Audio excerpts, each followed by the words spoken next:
बर'नि माहारियारि आफाद एबसुआ गाबोननिफ्राय मोनसे गिदिर सुबुं सांग्रांथि रेलि लागोन। लैहोर लैहोर सुबुंफोरनि बाहागो लानायनि गेजेरजों मटर साइकेल रेलि जागोन। जाय रेलिया जर'खायै बर' हारिनि थाखायनो जागोन। मख'जाथावदि बे सुबुं सांग्रांथिनि थाखाय मटर साइकेल रेलिया 29 अक्ट'बरनिफ्राय चिरां जिल्लानिफ्राय जागायगोन। चिरां जिल्ला काजलगाव दख'रानि सिङाव थानाय रौमारिनिफ्राय बे रेलिखौ जागायगोन। बेबायदिनो बिटिआरनि मोनबा जिल्लाजों लोगोसेयैनो आसामनि गुबुन गुबुन जिल्ला एबा सारा आसाम नाङैनो बे रेलिखौ लानाय जागोन। बेनो जाबाय माहारियारि मोनथाय आरो थार बिजिरनाय। बेनिनो आयदा बायदियै फारियै ट्राइबेल माहारिनि हा-हु रैखाथि खालामनाय आरो बेयाव हाबना थानायफोरखौ एभेक्सन खालामनांगौखौ फरेस्ट राइट एक्टनि सिङाव फरेस्ट इन्टाइटेलमेन्टनि मोनथाय हा-हुनि सांग्रांथि, लाइमोन फरायसाफोरनि थाखाय माइ केरियार आरो माइ फिउचार समाजारि बेरेखा हाबाफोरनिफ्राय सांग्रां जानाय, बारग' एनडिएबिफोरखौ जोबथेसालिनिफ्राय लाबोनो समाजारि सांग्रांथि खालामनायनि गेजेरजों सरकारखौ नारसिननाय, गासैबो एनडिएबिफोरा गाव गावनि न'आव थाफैफिननो हानायनि सुबिदा खालामनो हानायनि नोजोरजों बे सांग्रांथि रेलिखौ लानाय जागोन। फरायसा आफादनि बानजायनायाव सुबुं सांग्रांथि रेलि बे बिमुंजों community right and social justice माहारियारि मोनथाय आरो समाजारि थार बिजिरनाय, गुबैयै जोङो मोनब्रै आयदा लादों। हा-हु, ट्राइबेल बेलेन्स ब्लकनि फुल प्रुफ प्रटेक्शन आरो बेयाव एनक्रस जानाय बेखौ माने एभिक्सन खालामनांगौ। लोगोसेनो फरेस्ट राइट एक्ट, बे फरेस्ट राइट एक्टनि सिङाव फरेस्ट एन्टाइटेलमेन्टनि मोनथाय आरो हा-हुनि जेसेबां जोंनो सांग्रांथि नांगौ बे बाथ्राफोरखौ लानानै जोङो गामि गामि अभियान खालामगोन। लोगोसेनो माइ केरियार माइ फिउचार, जोंनि जि सोलोंथाइ, बे सोलोंथाइखौ लानानै जोंनि भबिसतआ माबायदि जानांगौ आरो जोङो जि सोलोंथाइखौ लादों गोग्गो सोलोंथाइ, गुन गोनां सोलोंथाइ, बे मिशनखौ लानानै जों खामानि मावबाय थादों। दा बे समाव जोंनि फरायसा फरायसुलि, जोंनि गारजेनफोरा जाहाथे गुन गोनां सोलोंथाइनि फारसे बांसिन गोसो होनानै खामानि मावो आरो जोंनि जि फरायसा फरायसुलिनि केरियार, बे केरियार दानायाव जोङो बांसिन मुखुब जानांगोन, जाहाथे बिथांमोना ओरैनो बेकारै बा ड्रप आउट जानो गोनां जाया आरो बिथांमोननि फरायनाया आद्रा बा खावसे जानानै थाया। गुबुन फारसेथिं थामथियाव जोङो समाजारि जायफोर बेरेखा हाबाफारिफोर, मेनलि ससियेल ट्रान्सफरमेसननि जों एजेन्डाखौ लादों आरो बेयाव मेनलि ड्राग्स, दिनै ड्राग्सजों जोङो माने यां जेनेरेसना बांसिन एडिक्टेड जानाय नुदों।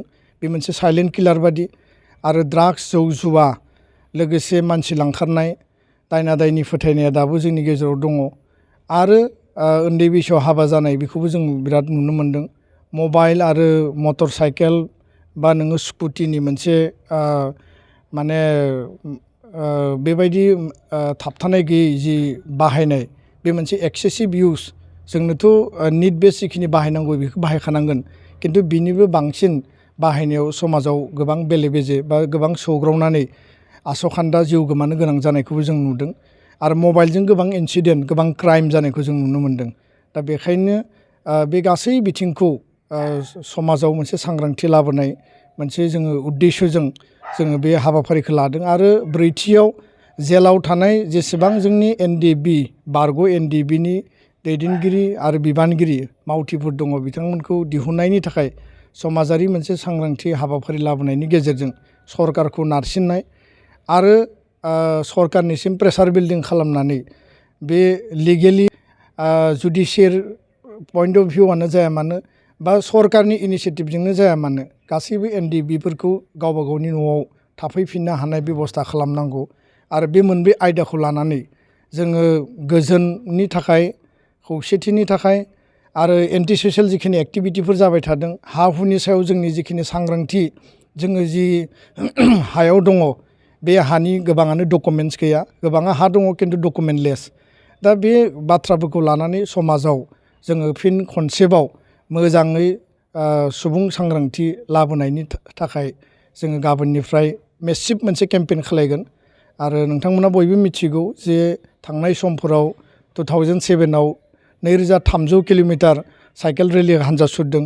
बेनि उनाव लं मार्च गोलाव हान्जा सुरदों, टटेल रेभलिउसन फर टटेल चेन्ज आरो दिनै जोङो बाइक रेलिनि गेजेरजों जोङो गाबोनो चिरां जिल्लानि रौमारियाव जोङो बेखौ जागायगोन काजलगाव दख'रानि सिङाव आरो बिनि उनाव क'क्राझार जिल्ला बाक्सा जिल्ला बरपेटा नलबारि कामरुप उदालगुरि जिल्ला सनितपुर बिश्वनाथ आरो लखिमपुर धेमाजि सारा आसाम नाङै जोङो बे केम्पेइनखौ खालामगोन आरो माखासे हाबाफारिफोरबो जों लाबावदों बे हाबाफारिफोरखौ जों उनाव फोरमायगोन दा बेखायनो बे हाबाफारियाव गासै आइ आफा रायजो राजा नोंथांमोनखौ ज'यै बाहागो लानो थाखाय आं खावलायबाय फरायसा फरायसुलिफोरखौ बाहागो लानो खावलायबाय आरो बेबायदि मोनसे सेन्सिटाइजेसन बा मोनसे एवारनेस सांग्रांथि लाबोनायनि गेजेरजों माहारियाव माहारिबादनि फारसे जोंनि मोनथायनि फारसे आरो जोंनि गेजेराव जायफोर नुजाबाय थानाय जिखिनि जेंना जेंसि बेखौ सुस्रांनायनि थाखाय जोङो लामा दिहुननांगोन आरो खौसेयै ज' जायोब्ला गासैबो जेंनानि समाधानखौ जोङो मोनगोन होननानै जोंहा आत्मबिसास दङ गोजोन्थों। फोरोंगिरि मावनो गोसो जानाय बिजाथिफोरनि थाखाय गोजोनथाव खौरां बाक्सा जिल्लानि सालबारियाव थानाय गुड शेफार्ड नेशनेल स्कुलाव गोबां फोरोंगिरिनि गोनांथि जादों। बे फरायसालियाव गाहाय फोरोंगिरिजों लोगोसे आखान्थि फोरोंगिरि आरो साबा आयदा फोरोंगिरिफोरनि गोनांथि जादों। फोरोंगिरिफोरनि मासिखौ बिजाथिफोरनि गेजेराव आनजाद लानायनि गेजेरजों थिसननानै लानाय जागोन।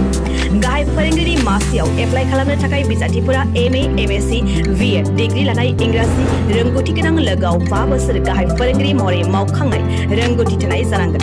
गाहाय फोरोंगिरिनि दान बान्थाखौ 14 निफ्राय 20 रोजानि गेजेराव होनाय जागोन। बेजों लोगोसे बिगियान फोरोंगिरि, इंराजि आयदानि फोरोंगिरि, बिगियान आयदानि फोरोंगिरि, हिन्दी आयदानि फोरोंगिरि आरो सासे हस्टेल फोरोंगिरिनि गोनांथि।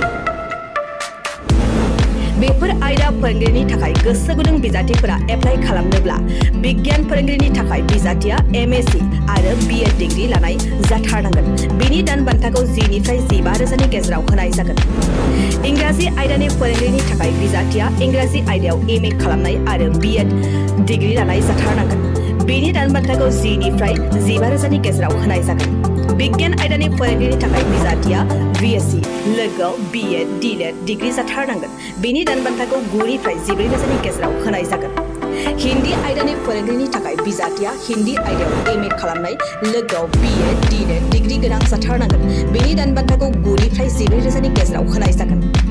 हस्टेल फोरोंगिरि महरै बिजाथिया BA, BSc लानाय लोगोआव इंराजि रोंनाय जाथारनांगोन। बिनि दान बान्थाखौ 8 निफ्राय 10 रोजानि गेजेराव होनाय जागोन।